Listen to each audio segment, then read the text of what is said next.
Hi friends, ನಮಸ್ತೆ. ದೇವರು ಕೊಟ್ಟ ವರ ಏನು ಅಂತ ತಿಳ್ಕೊಳ್ಳೋ ಕ್ಯೂರಿಯಾಸಿಟಿ ನಿಮಗೂ ಇದೆ ಅಲ್ವಾ?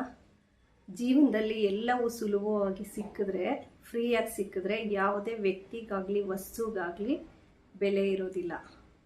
ಗಾದೆ ಇದೆ ಅಲ್ವಾ, ಕೈ ಕೆಸರಾದರೆ ಬಾಯಿ ಮೊಸರು ಅಂತ. ಸ್ವಲ್ಪನಾದರೂ ಕಷ್ಟಪಟ್ಟು ದುಡಿದ್ರೆ ಅದ್ರ ಬೆಲೆ ಏನು ಅಂತ ಎಲ್ರಿಗೂ ಗೊತ್ತಾಗುತ್ತೆ. ಜೀವನದಲ್ಲಿ ನಮಗೆ ಎಲ್ಲವೂ ಸುಲಭವಾಗಿ ಸಿಗಬೇಕು, ಯಾವುದಕ್ಕೂ ಕಷ್ಟಪಡಬಾರ್ದು ಅನ್ನೋ ಆಸೆ ನಮಗೆಲ್ರಿಗೂ ಇದೆ ಅಲ್ವಾ?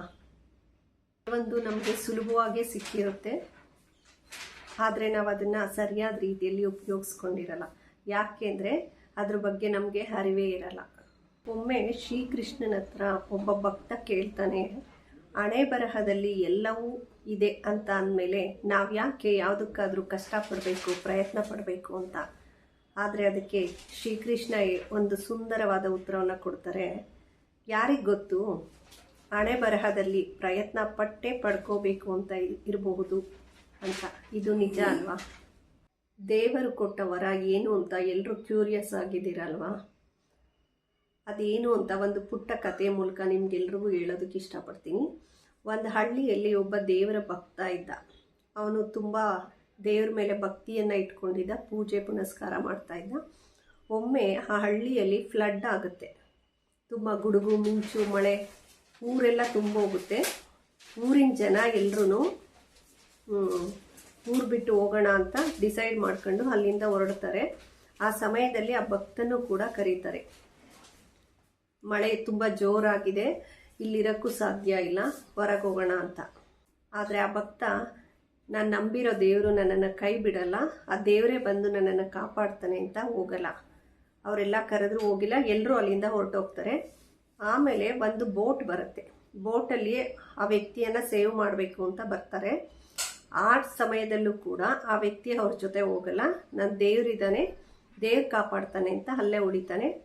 ಫ್ಲಡ್ ಜಾಸ್ತಿಯಾಗಿ ಮನೆ ಮೇಲ್ಗಡೆ ಹೋಗಿ ಕೂರ್ತಾನೆ.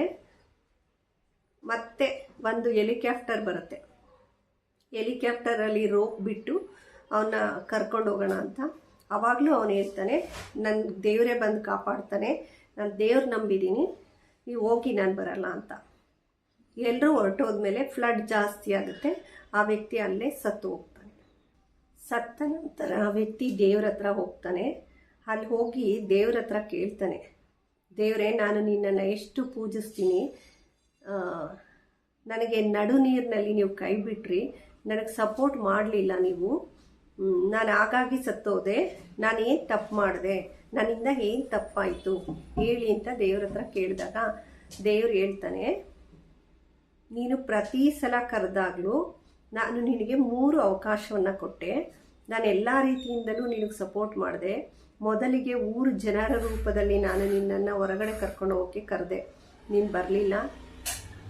ತದನಂತರ ಬೋಟ್ ಕಳಿಸಿ ಆ ಮೂಲಕ ನಾನು ಕರೆದೆ, ಬರಲಿಲ್ಲ. ಹೆಲಿಕಾಪ್ಟರ್ ಮೂಲಕ ಕರೆದೆ, ಬರಲಿಲ್ಲ. ನಾನು ಎಲ್ಲ ರೀತಿಯಿಂದಲೂ ಸಪೋರ್ಟ್ ಮಾಡಿದೆ. ಅದ್ರ ಬಗ್ಗೆ ನಿನಗೆ ಅರಿವಿಲ್ದೇನೆ ಈ ರೀತಿ ನಿನ್ನ ಸಾವಿಗೆ ನೀನೇ ಕಾರಣ ಅಂತ ಹೇಳ್ತಾನೆ. ಫ್ರೆಂಡ್ಸ್, ನಿಮಗೆ ಈ ಕಥೆಯಿಂದ ಏನು ಅರ್ಥ ಆಯಿತು ಅಂತ ಕಮೆಂಟ್ ಮಾಡಿ. ಇದ್ರ ಮುಖ್ಯ ಉದ್ದೇಶ, ಈ ಕಥೆಯಿಂದ ನಾವು ತಿಳಿಬೇಕಾದ್ರೆ ಏನಂದರೆ, ಜೀವನದಲ್ಲಿ ಪ್ರತಿದಿನ ನಮಗೆ ಅವಕಾಶಗಳು ಬರ್ತಾನೆ ಇರುತ್ತೆ. ಅವಕಾಶಗಳನ್ನು ನಾವು ಸರಿಯಾದ ರೀತಿಯಲ್ಲಿ ಉಪಯೋಗಿಸ್ಕೋಬೇಕು. ಯಾಕೆಂದರೆ ಯಾವುದೇ ಒಂದು ಪ್ರತಿ ವಿಷಯದಲ್ಲೂ ಅವಕಾಶಗಳು ನಮ್ಮನ್ನು ಯಾವ ಮಟ್ಟಕ್ಕೆ ಬೇಕಿದ್ರೂ ತೆಗೆದುಕೊಂಡು ಹೋಗ್ತವೆ. ಆ ಅವಕಾಶವನ್ನು ಯಾವತ್ತೂ ಮಿಸ್ ಮಾಡಬೇಡಿ. ಸಿಕ್ಕಿರೋ ಆಪರ್ಚುನಿಟೀಸನ್ನು ಸರಿಯಾದ ರೀತಿಯಲ್ಲಿ ಉಪಯೋಗಿಸಿ. ಆಪರ್ಚುನಿಟೀಸ್ ಅಂದರೆ ಯಾವಾಗಲೂ ನಾವೇ ಹೇಳ್ತಾ ಇರ್ತೀವಿ, ಗೋಲ್ಡನ್ ಆಪರ್ಚುನಿಟಿ ಸಿಕ್ಕಿದೆ ಅಂತ. ಹಾಗೆಯೇ ಯಾವುದೋ ಒಂದು ವಿಷಯಕ್ಕೆ ನಮಗೊಂದು ಅವಕಾಶ ಸಿಕ್ತು, ಯಾರ ಹತ್ರನೂ ಮಾತಾಡ್ತಾ ಇರಲ್ಲ, ಒಂದು ಅವಕಾಶ ಸಿಕ್ಕಿದೆ, ಟ್ರೈ ಮಾಡಬಹುದು.